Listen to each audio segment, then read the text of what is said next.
अमीषा पटेल, उन्होंने कहा कि मॉरिशस में मुझे गालियां दे दी, झगड़ा किया, मार पिटाई होने लगी। एक्चुअली ऐसा हुआ था कि वो ऐड हमारी शूटिंग चल रही थी कुछ 5-6 दिन, और शाम को एक वक्त था ऐसा कि हम लोग सब बैठते थे खाने के लिए, तो एक बुफे था and there was only one non veg item kept and there was no label to the item.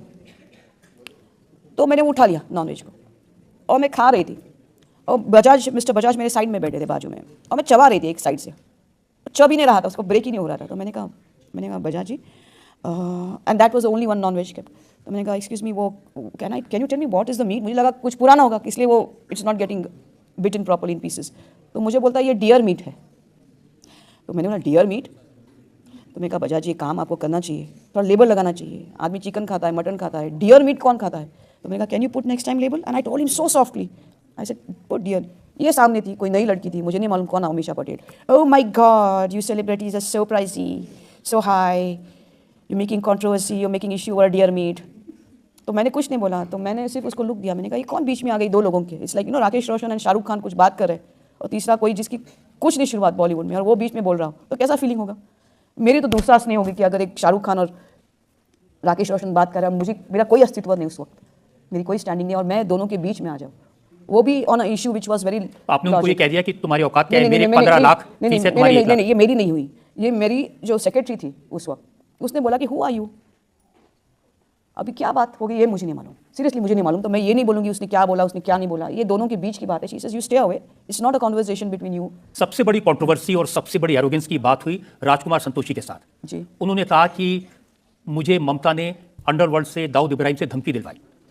नहीं, मेरा अंडरवर्ल्ड से कोई लेना देना नहीं है, दाऊद से मेरी कभी मुलाकात ही नहीं, तो प्रश्न नहीं उठता। एक जगह यह भी लिखा कि ममता कुलकर्णी ने आरोप लगाया कि राजकुमार संतोशी ने सेक्सुअल फेवर। मैं जब ध्यान करूँ इतने साल, ऐसा स्वाभाविक नहीं है कि हम लोग एक महीना शूटिंग में जाते हैं। ऐसा नहीं हो सकता कि आप एक दूसरे को अच्छा लगे, कुछ लगे, कोई ज़रूरी नहीं है कि नहीं, शायद लग भी गया होगा, तो ये it's very normal things. Public में एक दो सवाल और ले सकते हैं। साध्वी बनने का फैसला आपका मेंटल पीस के लिए है? क्योंकि आपके बहुत सारे इंटरव्यूज़ में हमने सुना है, देखा है कि आपकी प्रोफेशनल लाइफ तो बहुत सक्सेसफुल रही है, बट पर्सनल लाइफ थोड़ा सा एक अनलकी वाला फैक्टर रहा है। ऐसा ही होता है ना, कहीं से कैसे लात मिलनी चाहिए, तो जाके आदमी बोलता है कि बहुत हो गया, ये भी देख लिया, ये भी देख लिया, अभी भगवान को देख लेते। तो अब कुछ पर्सनल लाइफ बची है कि नहीं बची है? कुछ भी नहीं बची मेरी, कोई रहा भी नहीं मेरे फैमिली के अंदर, सब चल बसे। मेरे पिताजी चल बसे, लेकिन मैं नहीं गई, बिकॉज ये ऐसे ही होती है तपस्या, एक जगह पे करनी होती है। ब्रह्मचार्य का व्रत मैंने धारण करके रखा था, तो उसको 12 साल निभाना पड़ता है, तब जाके कुछ सिद्धियाँ प्राप्त होती है। आपकी अदालत में अगला हिस्सा। आपकी अदालत में फिल्म स्टार से महामंडलेश्वर बनी ममता कुलकर्णी पर आरोप है कि ये माफिया के चक्कर में फंस गई। अभी आपने कहा था कि दाऊद से कोई संपर्क नहीं रहा, लेकिन फैक्ट क्या है? तो जो हार्ड फैक्ट है आपको बताता हूं। आप पर ड्रग माफिया में शामिल होने के आरोप लगे, केन्या में केस हुआ, मुंबई पुलिस ने आपके ऊपर केस बनाया, एक्यूज थी आप, नॉन बेलेबल वारंट इशू हुए, और रेड कॉर्नर नोटिस आपको लेकर जारी हुआ, आपके फ्लैट, आपकी संपत्ति जब्त हो गई। अभी आप किसी के ऊपर कोई भी इल्ज़ाम कर सकते हैं, कोई इल्ज़ाम से छूटा है क्या? सीता माँ छूटी है क्या इल्ज़ाम से? आज भी बेचारी को उसने तपस्या, उसने अग्नि परीक्षा दी, उसके बाद भी उसको एक धोबी कि अविवेक, इससे भी उसको वापस वनवास, 2 बार वनवास उसको भोगना पड़ा। किस चीज़ के लिए? उसका कोई, उसके अंदर उसका कोई था ही नहीं। ये सारे आरोप इसलिए लगे क्योंकि आपका विकी गोस्वामी से काफी करीबी कनेक्शन था। नहीं, वही मैं कह रही थी आपको। 97 में उसके खिलाफ केस हुआ, मुंबई की पुलिस ने किया, उसके खिलाफ हाँ, तो मैं ये जाम्बिया की पुलिस ने किया, साउथ अफ्रीका की पुलिस ने किया, वो जेल में रहा। ये विकी गोस्वामी का कुछ केन्या में, अपना साउथ अफ्रीका में काफ़ी शूटिंग्स होती थी उसके कसिनोज में, उसके प्राइवेट जेट्स में, ये वो। लेकिन वो 15 साल अभी दुबई में जेल में था किसी केस में, और 96 में पूरी इंडस्ट्री उसको मिलके आ चुकी थी। मैं सबसे लास्ट वहाँ जाने वाली लड़की थी, और उस वक्त मेरा एक सेक्रेटरी भी चेंज हुआ था, और सेक्रेटरी चेंज हुआ, उसके द्वारा उसने मुझे संपर्क किया, और मुझे अच्छा लगा बात करते वक्त, और काफ़ी अपने को स्टार्स मेरे थे वहाँ जा चुके थे। तो मैंने उनको पूछा ये कौन है विकी गोस्वामी, आप लोग जानते हो? तो सब लोग उसकी बड़ी ये कर रहे थे। मुझे सिर्फ 10 दिन में उससे मिली थी विकी गोस्वामी को, और मैं बॉम्बे आ गई, और उसकी कुछ होटल की ओपनिंग थी, जिधर अर्दी बॉलीवुड वहाँ पहुँची थी, सब अपनी बॉलीवुड सेलिब्रिटीज, उनका नाम नहीं लूँगी मैं, सब पहुँच गई थी वहाँ पे, सिवाय मेरे कि मुझे शूटिंग में मैं बिजी थी और मैं नहीं जा पाई। और उसी रात जिस दिन उसकी होटल की ओपनिंग थी, वो अरेस्ट हो गए थे दुबई में। फिर उसने मुझे अंदर से फ़ोन किया, जब उसको सॉलिटरी कन्फाइनमेंट में रखा, उसने मुझे अंदर से फ़ोन किया कि मम्स, और मैंने भी फर्स्ट टाइम उसका फ़ोन आया तो नीचे रख दिया। फिर वापस उसने मुझे लगातार फ़ोन करना शुरू कर दिया, तो मैंने उसका फ़ोन उठाया, मैंने कहा यस विक्स। बोलते ठीक है, बोलता this is my last phone mums, मुझे नहीं मालूम है मैं ज़िंदा रहूँगा मरूँगा, मुझे सॉलिटरी कन्फाइन में डाल दिया इन लोगों ने। तो मैंने कहा तू क्या चाहता है मेरे से? नहीं, मैं तुमसे सिर्फ अंतिम समय के लिए बोलना चाहता हूँ। और रो रहा था फ़ोन पे। मैंने कहा ठीक है, एक काम करती हूँ, मुझे पास तो तुम्हारी इस चीज़ का कोई जवाब नहीं है कि तुमको हैंग करेंगे नहीं करेंगे, तू मरेगा नहीं मरेगा। मैंने कहा मैं जाके अपने गुरु से बात करती हूँ। मैं अपनी गाड़ी ली, गगनगिरी महाराज के आश्रम में गई और रात में अकेले बैठे थे झूले पे, समाधि में लगे थे। और मैंने उनको पूछा, उनको बिकॉज ये इतने बड़े तपस्वी, उनको बोलने की भी ज़रूरत नहीं, मैंने सिर्फ एक लाइन बोली, उसका फ़ोन आया था, मैं उसको क्या जवाब दूँ?